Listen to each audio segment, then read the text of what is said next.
मैं अध्यात्म गुरु महामंडलेश्वर स्वामी कृष्णानंद श्रीधाम वृंदावन से सभी को आज गुरु पूर्णिमा की बहुत बहुत बधाई देता हूँ, बहुत बहुत शुभकामनाएं देता हूँ। आज आषाढ़ शुक्ल पक्ष की पूर्णिमा है। आज के दिन व्यास पूर्णिमा गुरु पूर्णिमा मनाई जाती है, क्योंकि आज के ही दिन श्री कृष्ण द्वैपायन व्यास जी का अवतार हुआ था, इसलिए इसको गुरु पूर्णिमा के नाम से मनाया जाता है। और भगवान श्री कृष्ण जो हैं वो जगत गुरु हैं। कृष्णम द्वैपायनम वंदे कृष्णम वंदे जगत गुरुम।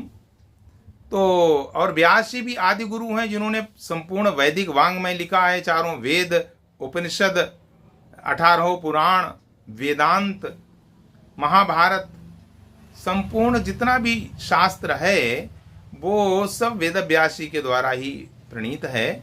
इसलिए वेद व्यास जी जो हैं वो आदि गुरु कहे जाते हैं। इसलिए आज के दिन व्यास पूर्णिमा भी कहते हैं, गुरु पूर्णिमा भी कहते हैं। देखिए, आज के दिन सभी शिष्य जो है गुरु की शरण में जाकर के ज्ञान प्राप्त करते हैं, उनके चरणों का पूजन करते हैं।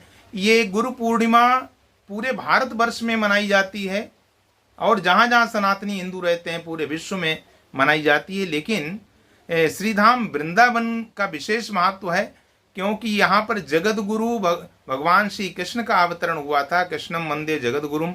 और यहाँ भागवताचार्यों की ये भूमि है, संतों सदगुरुओं की भूमि है। इसलिए वृंदावन में देश विदेश से लोग आते हैं। आज लाखों की संख्या में लोग आकर के अपने अपने गुरुओं का पूजन करते हैं। और गुरु में 2 अक्षर होते हैं। गु शब्दस्तु अंधकारस्यात् रु शब्दस्त निरोधका। अंधकारम निरोधत्वात् गुरुरित्य विधीयते। अज्ञान रूपी अंधकार जो हृदय में है उसका निवारण करके ज्ञान रूपी प्रकाश से प्रकाशित कर दे, उसको गुरु कहते हैं। गुरु में 2 अक्षर हैं, गु और रू।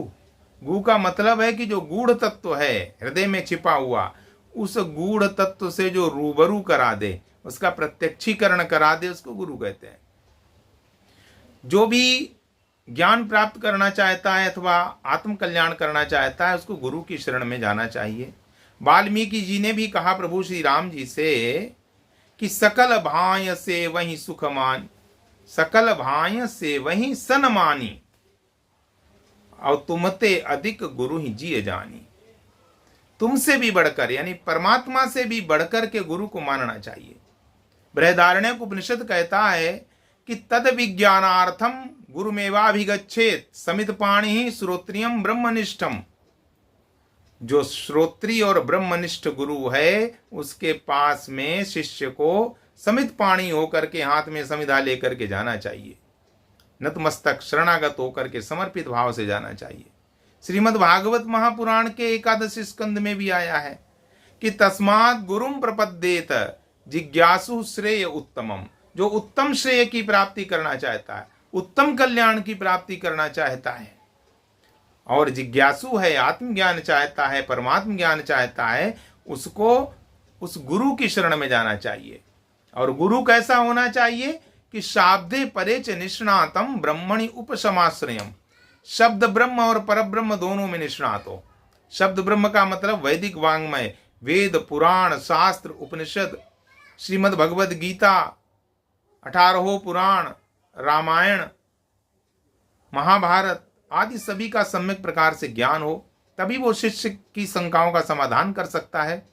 और यदि केवल शब्द ब्रह्म जानता है, पर ब्रह्म का अनुभव नहीं है, उसमें निष्णात नहीं है, तो उस ज्ञान का संचार नहीं कर पाएगा। इसलिए पर ब्रह्म का अनुभव भी हो उसको ध्यान साधना के द्वारा। तो ऐसा गुरु हो, ऐसे गुरु की शरण में जाना चाहिए, तो इस जीव का कल्याण हो जाता है। और श्रीमद् भगवद गीता में भी भगवान श्री कृष्ण ने कहा कि तद विद्धि प्रणिपातेन परिप्रश्नेन सेवया उपदेक्षन्ति ते ज्ञानम ज्ञानिनस् तत्वदर्शिनः। तत्वदर्शी ज्ञानी गुरु के शरण में जाना चाहिए। और यहाँ मुड़िया पूर्णिमा भी चल रही, मुड़िया मेला भी चल रहा है गोवर्धन में, तो उसके दर्शन के लिए भी, परिक्रमा के लिए भक्त लोग आ रहे हैं और वृंदावन में अपने अपने गुरुओं का पूजन करने के लिए आ रहे हैं। आज के दिन जो है सभी को गुरु के चरण प्रक्षालन करना चाहिए और गुरु के चरणों का चरणोदक लेकर के पान करना चाहिए, अपने सिर के ऊपर छिड़कना चाहिए। इससे जीव का कल्याण होता है। उनको वस्त्र आभूषण आदि समर्पित करना चाहिए, फल फूल मेवा आदि समर्पित करके और नतमस्तक होना चाहिए। इससे जीव का कल्याण होता है। जय श्री कृष्ण।